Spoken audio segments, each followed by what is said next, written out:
ध्यान मैच कौन जीता है? मैं 10-7। 7 पॉइंट्स तो मैंने फिर भी कमा लिए, इतना हट्टा कट्टा नौजवान नहीं है अब। बस अभी मैंने कुछ सब्जियों की और फूलों की हार्वेस्टिंग ख़त्म की है, वो आप शॉर्ट वीडियो में देख लेना जो आज शॉर्ट वीडियो आ रहा है। और सोचा कि अभी मैं आज का वीडियो भी शुरू कर देती हूँ। नमस्ते, सलाम और सत श्री अकाल। मैं हूँ चेतना गेट माई हार्वेस्ट से। कैसे हैं आप सब?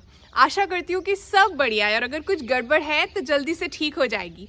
इस वीडियो में मैं प्लांट्स लगाने वाली हूँ अपने छोटे छोटे गमलों में और फिर उन्हें सजाएंगे भी। उनके बारे में एक कहानी है मेरे मन में जो मैं आपके साथ शेयर करूंगी। इंटरेस्टिंग वीडियो होने वाला है। शुरू करें। जब भी छोटे साइज के कंटेनर्स या पॉट्स में, बहुत छोटे साइज वालों में स्पेशली जब आप पौधे उगा रहे हो तो कुछ बातों का ध्यान रखना है। सबसे पहली बात, well draining potting soil mix होना चाहिए। हल्का फुल्का सा जो है होना चाहिए सॉइल मिक्स। मिट्टी बिल्कुल हल्की सी होनी चाहिए। पानी दो और पानी वहाँ खड़ा ना रहे, क्योंकि छोटे कंटेनर में रूट रॉट होने का चांस ज़्यादा होता है। और वैसे ही छोटे कंटेनर्स में ज़्यादातर हम सक्यूलेंट्स या कैक्टस वगैरह ही लगा पाते हैं। उनको तो पानी रूट रॉट मतलब sure shot death. Potting soil mix में क्या लेती हूँ मैं? ऑलमोस्ट 50% नॉर्मल मिट्टी, फिर लेती हूँ 20% खाद, 20% रेत और 10% परलाइट। ध्यान रहे सैंड कंस्ट्रक्शन वाली, सी सैंड नहीं। इन सबको मिक्स कर लेना है।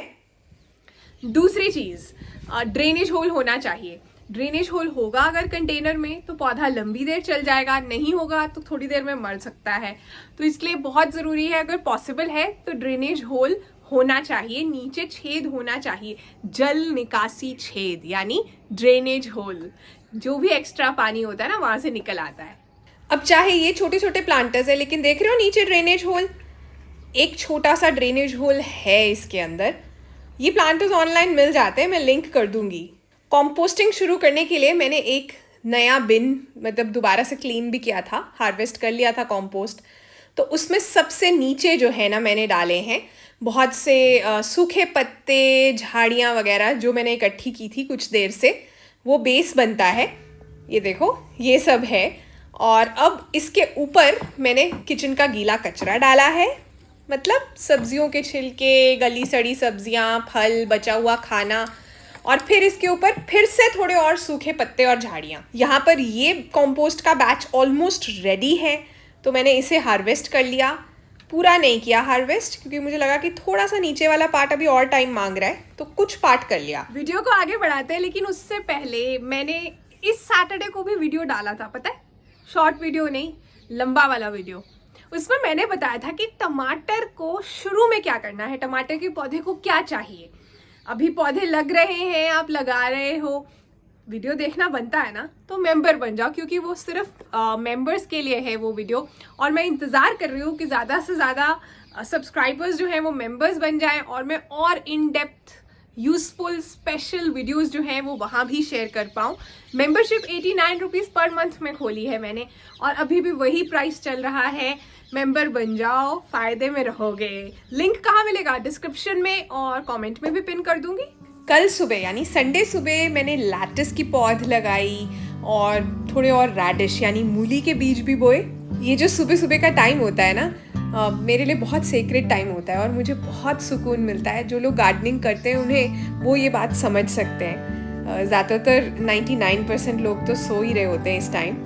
कई बार मैंने नोटिस किया है कि कुछ इश्यूज़ या कुछ प्रॉब्लम्स जो कि रात को मतलब सोने से पहले बहुत बड़े बड़े लगते हैं, सुबह जब उनके बारे में मैं सोचती हूँ या रिफ्लेक्ट करती हूँ काम करते करते, तो वो मुझे कुछ भी नहीं लगते। ऐसा लगता है कि ये तो छोटी सी बात थी, यूँ सॉल्व हो गई। आप भी ज़रूर शेयर करो अगर आपने इस चीज़ को महसूस किया है, एक्सपीरियंस किया है, कैसे गार्डनिंग ने आपकी लाइफ बदली है, बताना। अब आप ये भी देखो कि ये वाले जो पॉट्स हैं, कंटेनर्स हैं, ऐसे वाले प्लांटर्स हैं, ये बहुत छोटे हैं। तो बाकी के गमलों को तो हम महीने में एक बार खाद दे सकते हैं, इन्हें हमें हर हफ्ते ही कुछ ना कुछ देना है। लिक्विड सीवीड फर्टिलाइजर बेस्ट रहता है। आप पर ये देखना है कि सकुलेंट के ऊपर पानी ना गिरे, कैक्टस के ऊपर पानी ना गिरे। जो लिक्विड सीवीड वाला पानी है वो मिट्टी में जाए, जड़ के पास। बॉटम वाटरिंग भी कर सकते हो। इनफैक्ट यही मेरा नेक्स्ट पॉइंट है, इन्हें पानी कैसे देना है। ऊपर से दे रहे हो तो पौधे के ऊपर पानी नहीं गिरना चाहिए, या तो सिरिंज से दो या कोई ऐसे वाटरिंग कैन से दो जिसका जो आगे का स्पाउट है, जो मुंह है, वो बहुत पतला है, समझ रहे हो।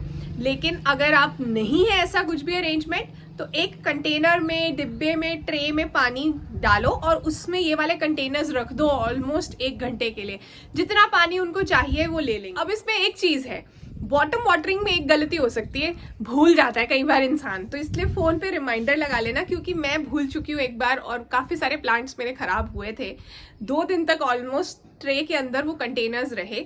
मैंने बॉटम वाटरिंग के लिए रखा और फिर उसके बाद पता नहीं घर में कुछ ना कुछ चलता रहा और मेरी तबीयत खराब थी और मैं भूल ही गई। तो इसलिए जैसे ही रख रहे हो 1 घंटे का अलार्म लगा लो कि 1 घंटे के बाद उन्हें उठाना है। वो जो प्लांट्स आपने ऊपर से लगते हुए देखे थे, अब उनको पानी भी तो देना था।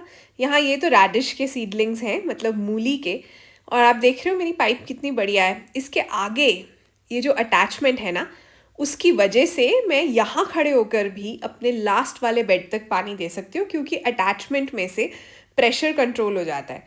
तो ये वाली अटैचमेंट मैं लिंक कर रही हूँ, किसी भी तरह की पाइप, साइज़ कोई भी हो पाइप का, उसमें ये लग जाती है। बहुत कन्वीनियंट है, काफ़ी देर से मैं यूज़ कर रही हूँ। ये देखो अभी इसको बंद कर दिया। सीडलिंग ट्रेज ना वहाँ पड़ी थी वो नेट के नीचे। अब इन्हें थोड़ा धूप में ले आई हूँ मैं हार्डन होने के लिए, क्योंकि ज़्यादातर जो सीडलिंग्स हैं उनके अंदर ट्रू लीव्स आ चुके हैं कॉटिलेडन्स के बाद भी।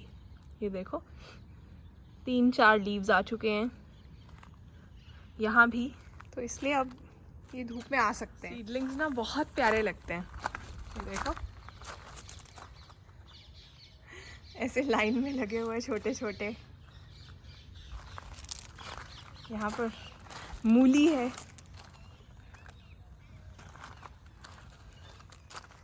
यहाँ है कार्नेशन, पकचॉय और लैटिस। ये लैटिस है यहाँ, ये है पकचॉय। थोड़ा हार्डन करने के लिए मैंने इन्हें यहाँ रखा है ट्रांसफ़र करने से पहले। वैसे आप देख सकते हो बेड्स में ये है कैबेज, जिसे हम बंद गोभी कहते हैं यहाँ पर, और लैटिस, ब्रोकली, गोभी सब लग चुका है, लेकिन साथ साथ में फिर और भी लगता रहेगा। देखो इधर भी लग गया है। यहाँ मेथी जर्मिनेट हो गई है, ये देखो मेथरे थे ये। अब क्योंकि ये प्लांटर्स और कंटेनर्स छोटे साइज के हैं और ज़्यादा हैवी भी नहीं है, तो इन्हें 2 चीज़ों से तो आपको बचाना पड़ेगा। सबसे पहले तो तेज़ हवा से। ऐसी जगह पर मत रखो जहाँ तेज़ हवा आती है, जहाँ से ये हवा के कारण गिर जाएंगे और फिर टूट जाएंगे। और दूसरी चीज़, बहुत ज़्यादा एक्सट्रीम टेम्परेचर्स, जहाँ बहुत ज़्यादा सर्दी या बहुत ज़्यादा गर्मी है, वहाँ भी आप इन कंटेनर्स को मत रखो, क्योंकि वहाँ भी ये पौधे अच्छे से चलने वाले नहीं है, सूख जाएंगे, मुश्किल आएगी। इसलिए किसी प्रोटेक्टेड जगह पर, जहाँ जैसे कि दीवार है, बन्नी है, उसके पास आप रख रहे हो, ताकि एकदम से बहुत ज़्यादा हवा आए और ये उलट ना जाए। अक्सर जितना छोटा कंटेनर या डेकोरेटिव वाला प्लांटर होता है, उतना ही ज़्यादा जो है ये नाजुक भी होता है, तो इसलिए ध्यान रखना पड़ेगा। अब यहाँ मैंने छोटे प्लांटर्स के लिए एक अरेंजमेंट किया था। ये पेंट वाली पुरानी ट्रे है जो पेंटिंग में इस्तेमाल होती है ना, उसमें मैंने थोड़ी सैंड डाली है और फिर जो शेल्स और स्टोन्स वगैरह इकट्ठे किए हुए थे ना, वो डाले हैं। और फिर ये कुछ चीज़ें आपको पता ही है मेरे पास हैं पहले से, जो मिट्टी वाली, वो मैंने इकट्ठी कर ली। प्लांटर्स के अंदर मैंने अपना well draining potting soil mix तो भर ही लिया था, उसके बाद उनमें प्लांट्स लगाए हैं।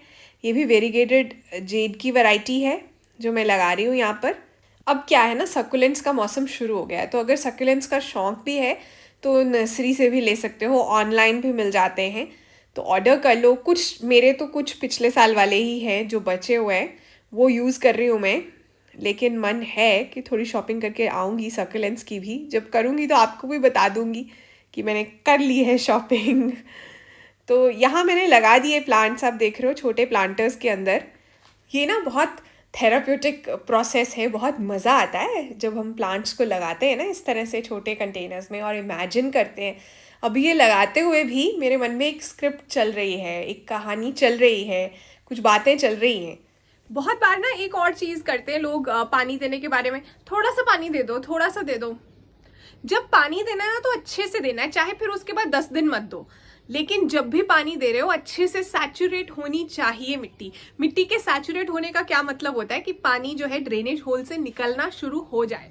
अब अगली बात देखो, अगर तो आप बिगिनर हो और पहली बार लगा रहे हो ना प्लांट्स, ज़्यादा रिस्क नहीं लेना चाहते हो, तो कटिंग्स वाले लगा लो। जैसे जेड, पॉटुलाकेरिया एफ्रा जो बटन प्लांट है, उसकी कटिंग्स लगा लो छोटी छोटी काट के, वो सबसे बढ़िया रहती है फॉर बिगिनर्स।